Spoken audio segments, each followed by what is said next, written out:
जय हिंद दोस्तों, स्वागत है आप सभी का अपने चैनल अमन प्रेस जी के जिसमें जैसा कि दोस्तों आज 18 अक्टूबर को आपका सेकंड शिफ्ट का Delhi police head constable minister का एग्जाम समाप्त हो गया है।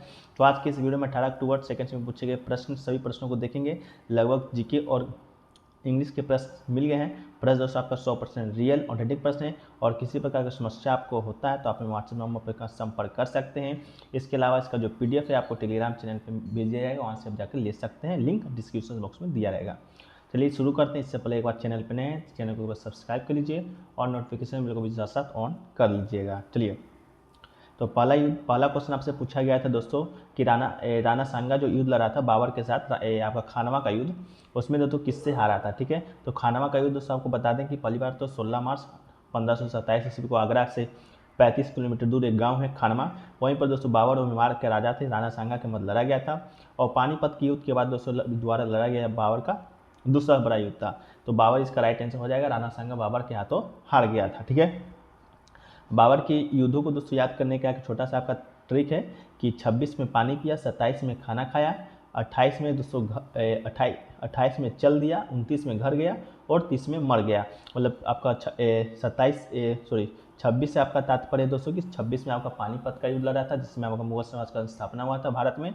इसके अलावा 27 में खाना खाया का मतलब आप दोस्तों आपका खानवा का युद्ध लड़ा था। इसके बाद दोस्तों आपका 28 से आपका तात्पर्य है दोस्तों कि 28 में आपका चल दिया का मतलब आपका चंदेरी का युद्ध लड़ा था। और 29 में दोस्तों आपका क्या था, 26 में खाना खाया, 27 में खाना खाया, 28 में चल दिया, 29 में घर गया मतलब दोस्तों आपका घाघरा का युद्ध लड़ा था। और 30 में दोस्तों मर गया मतलब कि 1530 ईस्वी में बाबर का मृत्यु हो गया था। तो इन ट्रिक से दोस्तों आप बाबर का युद्ध याद कर सकते हैं। अगला दोस्तों पूछा गया था, एक नृत्य दिया गया था जो कि भड़िया जनजाति के द्वारा किया जाता है। उससे ही पूछा था भड़िया जो जनजाति है दोस्तों आपका किस राज्य का है। ठीक है, तो ये दोस्तों मध्य प्रदेश की विशेष रूप से पिछड़ी जनजातियों में से एक है। तो आपका मध्य प्रदेश राइट आंसर हो जाएगा। भड़िया जनजाति के लोग खुद को गोंड जनजाति के छोटे भाई के रूप में मानते हैं, इसलिए वो गोंड विधवा से शादी करना उनके लिए कर्तव्य मानते हैं। ठीक है, भड़िया का जो प्रमुख को पटेल की उपाधि सम्मानित किया जाता है। और भड़िया जनजाति का जो मुख्य नृत्य है वो आपका भाट्टम है, सिट्टम है, कर्मोशैला है। तो इससे जुड़ा आप कौन सा आपका नृत्य दिया था उसको आप कमेंट सेक्शन में बता दीजिए। यही पूछा गया था भड़िया नृत्य जो आपका कौन से राज्य में संबंधित है, तो आपका मध्य प्रदेश राइट आंसर हो जाएगा। एक क्वेश्चन पूछा गया दोस्तों आपका पंजाब में आम आदमी पार्टी मतलब कि आपने दोस्तों कितनी सीटें जीती थी। तो दोस्तों आपको बता दें आप आम आदमी पार्टी जो कि दोस्तों मुख्य संयोजक उनके अरविंद केजरीवाल हैं जिनका दिल्ली में सरकार है, वो पहली बार आपका पंजाब में चुनाव लड़े थे और पंजाब में 292 सीट जीतकर आपने अपना रिकॉर्ड बनाया था। 92 सीट आज तक पंजाब में किसी पार्टी के द्वारा नहीं जीता गया था।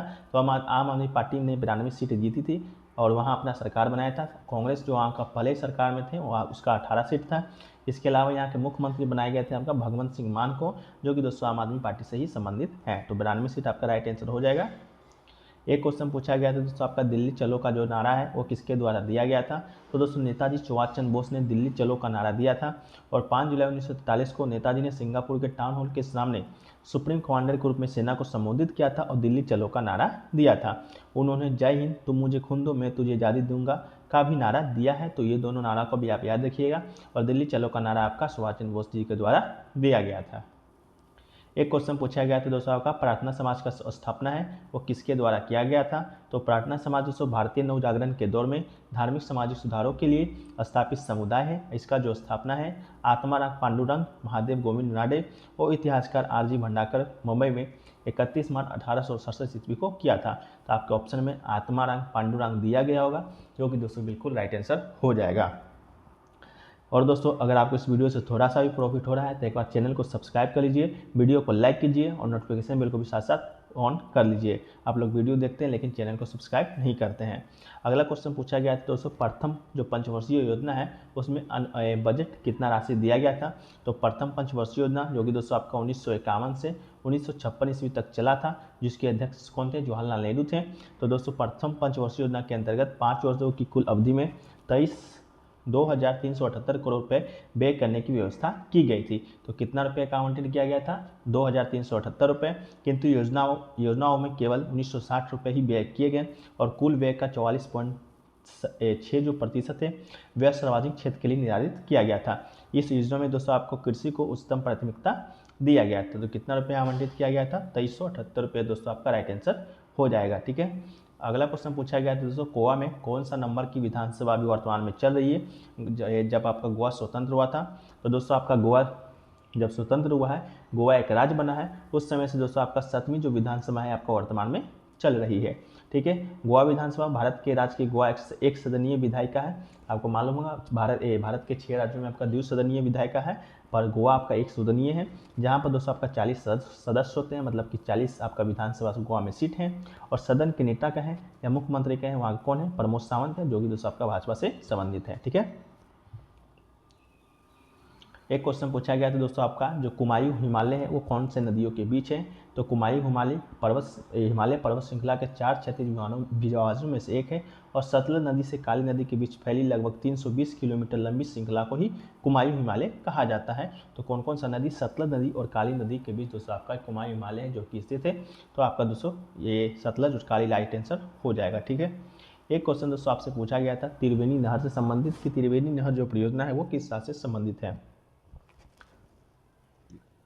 तो बिहार के चंपारण में सिंचाई के लिए त्रिवेणी नहर का निर्माण किया गया है। तो दोस्तों आपका बिहार के चंपारण जिले से संबंधित है। इसके अलावा इसे 1979 में शुरू किया गया था। और गंडक नदी को नारायणी नदी भी कहा जाता है। गंडक नदी पर आपका त्रिवेणी नहर, इसे मध्य नेपाल उत्तरी भारत में स्थित काली त्रिशूली नदी के संगम पर बना है, जो नेपाल की उच्च हिमालय सीमा से निकलती है। तो जो आपका त्रिवेणी नहर है आपका दोस्तों बिहार से संबंधित है। ठीक है, एक क्वेश्चन पूछा गया दोस्तों आपका बजट से कि बजट है कि कौन सी तारीख को प्रस्तुत किया जाता है।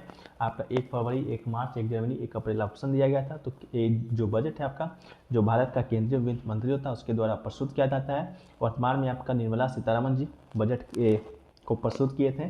तो वर्तमान में वित्त मंत्री भी आपका यही हैं, जो 2022 को दोस्तों 1 फरवरी सुबह 11 बजे बजट को पेश करेंगे। ठीक है, तो आपका 1 फरवरी को दोस्तों हर साल आपका बजट पेश किया जाता है। ठीक है, आज़ादी के 69 साल बाद बजट फरवरी की आखिरी तारीख को पेश किया जाता था, लेकिन 5 साल पहले मोदी सरकार ने इस कार्यकाल के दौरान इस परंपरा में बदलाव किया है। ठीक है, तो फरवरी की आखिरी तारीख को नहीं, फरवरी की फर्स्ट तारीख को दोस्तों आपका बजट प्रस्तुत किया जाता है। एक क्वेश्चन दोस्तों आपका डेनियल का सिनोनिम्स आया था। जो डेनियल का सिनोनिम्स दोस्तों आपका देख सकते हैं, डिक्लाइनेशन होगा, nay, no, refusal, rejection, turn down, ये सब दोस्तों आपका डेनियल का सिनोनिम्स है। इसमें से कोई आपका एक ऑप्शन दिया गया होगा, तो ऑप्शन को दोस्तों आप देख लीजिएगा, कौन सा ऑप्शन आपका पेपर में आया था उसको आप कमेंट सेक्शन में बताने का प्रयास कीजिएगा।